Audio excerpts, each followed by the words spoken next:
আমাদের সহকর্মী আরিফ যুক্ত হচ্ছেন আমাদের সাথে ফেনী থেকে। সেখানকার আর্জেন্টাইন সমর্থকদের উৎসাহ উদ্দীপনা আরিফ আমাদের দেখাবেন। আরিফ, শুভ সকাল, একটু বিস্তারিত জানাবেন, কোথায় আছেন, কি দেখছেন, কেমন এনথুজিয়াজম সেখানে? জোবায়ের, মিমি, শুভ সকাল। আমি আছি এই মুহূর্তে ফেনী শহরের কলেজ রোড, মাস্টারপাড়া এবং হচ্ছে যে ট্রাং রোডের যে মোড়টা, সেই মোড়টাতে আছি। এখানে হচ্ছে যে ঠিক এই মুহূর্তে খেলা শুরু হওয়ার আরো এখনো 20-25 মিনিট বাকি, তবুও এখানকার যে আর্জেন্টিনার যে সমর্থক যারা আছে তারা এখানে কিন্তু জড়ো হয়েছে। আমরা একটু আগে এখানে যারা উপস্থিত হয়েছে তাদের সাথে কথা বলে যেটি জেনেছি, তারা 7টার পর থেকে এখানে আসতে শুরু করেছে। এখনো অনেক আর্জেন্টিনার যে সমর্থক যারা রয়েছে তারা কিন্তু এখানে জমায়েত হয়েছে। তাদের সাথে কথা বলেছি, অনেকে যেটি বলছে যে তারা এখানে এসেছে ফুলগাজী, পরশুরাম, ছাগলনাইয়া, দাগনভূঞা এবং হচ্ছে যে ফেনীর যে পার্শ্ববর্তী উপজেলা সেটি হচ্ছে যে কুমিল্লার 14 গ্রাম, অন্যদিকে হচ্ছে যে চট্টগ্রামে মিরসরাই পর্যন্ত এখানকার আর্জেন্টিনার সমর্থকরা আসে। আমি তাদেরকে যে এখানে এসে খেলা দেখার পিছনে যে কারণ, সে কারণটি সম্পর্কে জানতে চেয়েছি। তারা যেটি বলেছে যে এখানে যে পরিমাণ দর্শক থাকে, আর্জেন্টিনার সমর্থকদের যেভাবে হই হুল্লোড় থাকে, সেখানে তারা যেটি বলছে যে একটি মিনি স্টেডিয়ামে পরিণত হয়। আমরা আসলে এর আগের যে খেলাগুলো হয়েছে, প্রথম দিনের যে খেলাটা আর্জেন্টিনা এবং আর্জেন্টিনার যে প্রথম দিনের খেলা এবং দ্বিতীয় দিনের খেলা যেটি দেখেছি, এখানে হচ্ছে যে হাজার হাজার আর্জেন্টিনার সমর্থকের এখানে আমরা উপস্থিতি দেখতে পাই। সে ধারাবাহিকতা কিন্তু আজকেও এখনো খেলা কিন্তু শুরু হওয়ার এখনো অনেক সময় বাকি রয়েছে, কিন্তু যে সমর্থক যারা রয়েছে তারা এখানে এসে উপস্থিত হয়েছে। তবে এখানকার ফেনী শহরের যে সকল বাসিন্দা যারা কিংবা ফেনী শহরের যে সকল আর্জেন্টিনার সমর্থক যারা রয়েছেন, এদের বাইরেও কিন্তু পার্শ্ববর্তী উপজেলা থেকেও এখানে সমর্থকরা এসেছে।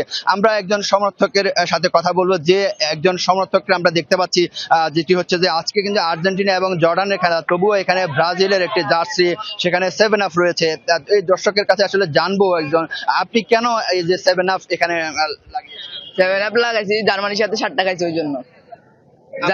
আমরা আসলে দেখি যে এই যে ফুটবল খেলা যেটি আমরা আসলে শুরু হতে দেখি, এখানে চলে মূলত হচ্ছে যে একটি কথার যুদ্ধ মূলত হচ্ছে যে আজকে এখানে আর্জেন্টিনা এবং জর্ডানের খেলা। সে জর্ডানের এবং আর্জেন্টিনার খেলার মধ্যে এখানে অনেকে উপস্থিতি রয়েছে, ব্রাজিলের সমর্থক যারা তাদেরও উপস্থিতি রয়েছে, কিন্তু অনেক ব্রাজিল সমর্থককে আমরা ইতিপূর্বে যে খেলাগুলো দেখেছি সেখানে হচ্ছে যে যখন আর্জেন্টিনার যে সকল যেটি প্রতিপক্ষ দল যখনই তারা ড্রিবলিং কিংবা আক্রমণ করে, তখনই ব্রাজিল সমর্থকরা আর্জেন্টিনার বিরুদ্ধে গিয়ে তারা সেখানে হই হুল্লোড় করে, কিন্তু বুবুজেলা বাজিয়ে তারা গগন বিদারী তারা চিৎকার আমরা করতে দেখি। কিন্তু এই যে দেখছেন যে ফেনী শহরের যে এই যে কলেজ রোড এবং হচ্ছে যে জেল রোড, মাস্টারপাড়ার এই যে মোড়টিতে আপনি একদিকে দেখতে পাচ্ছেন যে স্মৃতিস্তম্ভ, যেখানে স্মৃতিস্তম্ভের উপরেও অনেক দর্শক তাদের সুবিধা মতো স্থানে গিয়ে বসে গিয়েছে।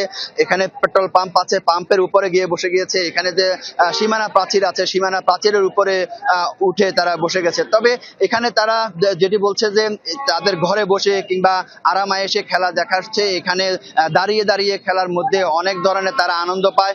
সে আনন্দ সবাই মিলে ভাগাভাগি করে, এখানে সবাই মিলে তারা উন্মাদনা করে। তবে আমি আপনাকে আরেকটি বিষয় আরেকটু শেয়ার করে রাখি, সেটি হচ্ছে যে এই যে 3 রাস্তার এই মোড়ে খেলাটি অনুষ্ঠিত হওয়ার কারণে এখানে হচ্ছে যে মারাত্মক যানজটেরও সৃষ্টি হয়। এখানে একজন আয়োজক আছে, তার সাথে একটু কথা বলবো। যানজট নিরসনে তারা কি পদক্ষেপ নিয়েছেন? বেসিক্যালি আমরা ফেনী পৌরসভা যেহেতু এখানে খেলা পরিদর্শনের জন্য বা সম্প্রচারের জন্য ব্যবস্থা করেছে, আমরা দর্শকের কথা মাথায় রেখে আমরা আমাদের ফেনী পৌর প্রশাসক মহোদয় নির্দেশ দিয়েছে যে হাই ভোল্টেজ ম্যাচগুলো অর্থাৎ আর্জেন্টিনা এবং ব্রাজিল বাদেও যে কয়েকটা ম্যাচ আছে এগুলো সম্প্রচার করার জন্য। যেহেতু এখানে আসলে ফেনী সবচেয়ে ব্যস্ততম রাস্তা, এটা আসলে একটি গুরুত্বপূর্ণ সড়ক, এইখানে যানজট হওয়ার সর্বোচ্চ ভূমিকা থাকে। সেই জন্য আমরা ফেনী পৌরসভার পক্ষ থেকে পুলিশ প্রশাসন, ট্রাফিক বিভাগ, ফেনী পৌরসভা এবং আমাদের এনাদারও যে ভলান্টিয়ার সাপোর্ট থাকবে এবং যারা এই দুটি বিকল্প রাস্তা আমরা ব্যবস্থা করেছি, সেটা হচ্ছে টাং রোড, আমরা একটা ব্লক সৃষ্টি করছি এবং মিজান রোডে, এবং যেই রাস্তাটা বিকল্প থাকবে সেটা হচ্ছে মিজান রোড দিয়ে টাং রোড গাড়ি পারাপার করবে এবং মাস্টারপাড়া যে শিক্ষার্থীরা থাকবে, যেহেতু আজকে একটি অন ডে অর্থাৎ অফিস টাইম, আমাদের সর্বোচ্চ সহযোগিতা থাকবে যারা এই শিক্ষার্থী থাকবে এবং স্কুলে পরীক্ষার্থী থাকার কারণে তাদেরকে যাতায়াতের জন্য আমরা সুব্যবস্থা করবো।